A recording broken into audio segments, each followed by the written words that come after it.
In this video, I want to talk about the two key components that you want to factor in into your mindset, into your planning. If you are looking to increase the amount of exercise that you're doing, but you want to reduce the risk of injury or pain coming your way.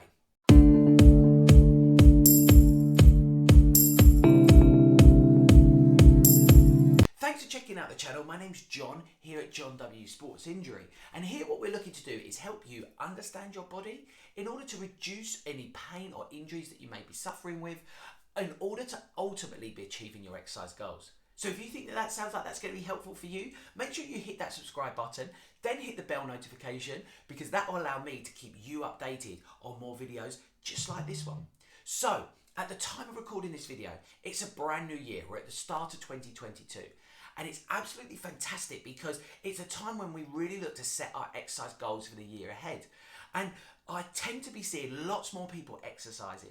So this is a great thing. You know, if I think about my typical run, I did my long run yesterday. Normally on that, I pass 4 or 5 fellow runners. I think I passed 10 to 15 runners. There's so many more people out there exercising, which, as I said, is a fantastic thing. But I do want to air some caution because it's at this point where we do see our chances of injury being much higher because we can dramatically increase that volume in order to achieve those goals. So I want to be talking about the two components that you should be factoring in order to reduce your likelihood of injury so that you can look to be more safely increasing that volume of exercise as we make our way through the year. So the first thing is a figure that I want you to factor in, and that figure is 10 to 15%. Now, what do I mean by this?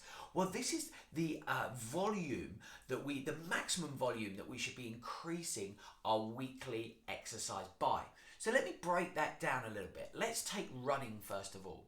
So if we think of it in a running capacity, if there's somebody who in week 1 is looking to do 2 5K runs, that would be a weekly mileage, I should say, or kilometers of 10,000 meters.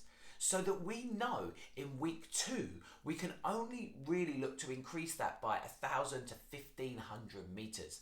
So it might be that in week 2 that we then do 2 3.5K runs, because we know then that we've added on 1,000 meters as our weekly mileage, or 1,000 kilometers, sorry, I should say, as our weekly running volume, and therefore we're safely working within those parameters. But if we were to say we went from 2 5K runs to then adding in a third 5K run, what we've actually done there is added our weekly volume by 50%. And what our research shows us is that when we're going above these parameters of 10 to 15%, we get a steep rise in the percentage likelihood of injury. So then in the week 3, we can look to do that again. We can increase that volume, but within that 10 to 15% parameters. So I hope that makes sense, and that's an important component that you can factor in. And you can be looking to change that to whatever your exercise type is. So for example, if you've gone to doing exercise classes, you might break that down by the amount of minutes that you're spending in class.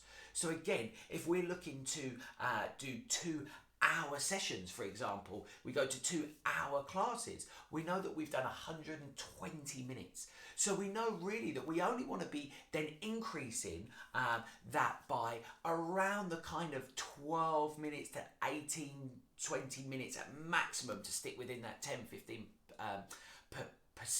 parameters. So if we're then looking, we might then in the week 2 add in a small 15-minute exercise session on top of those 2 classes. Or it might be that we add a small bit at the end of each classes. But by increasing with this 10 to 15%, then we know that we're safely working within our limits.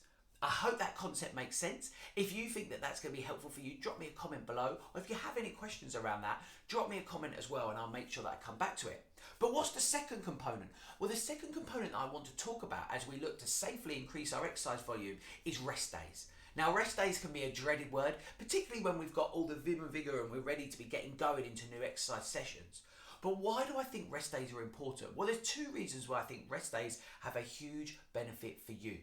Firstly, rest days allow the body to grow and to repair. Now, what do I mean by that? Well, we want ultimately our muscles to be becoming stronger by the exercise we're doing. But if we continually look to exercise upon those muscles, we don't actually allow the time for them to grow. And if we have damaged those muscle tissues, now remember, we want to damage muscle tissues when we're training. That's the purpose, is that we actually damage them to a small extent so they then grow back stronger. But when we're damaging muscle tissue, we need to allow that process to happen, that repair and growth to happen. And this typically happens in rest days. If we continually work those same muscles, then what we look to do is create this compound effect that ultimately leads to injury. So I do think it's important to allow rest days between exercise sessions.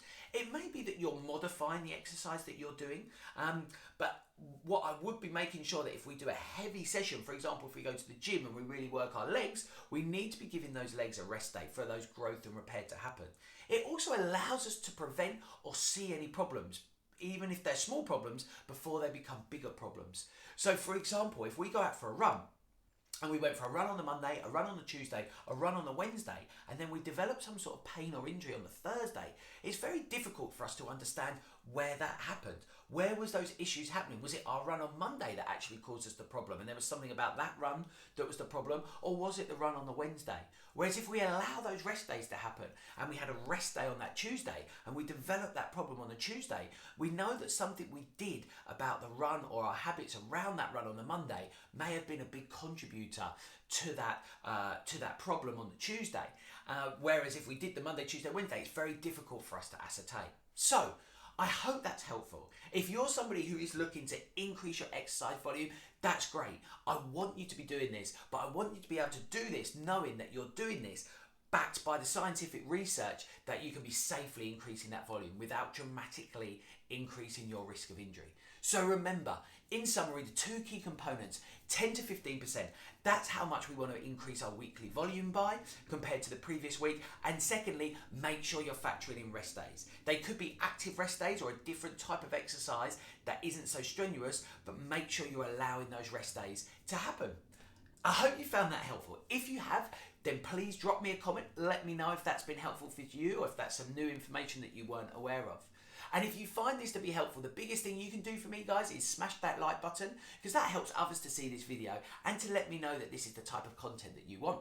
Finally, here's another video that I think that you might find helpful. And as I mentioned, hit my face there for the subscribe so that I can update you upon our next video.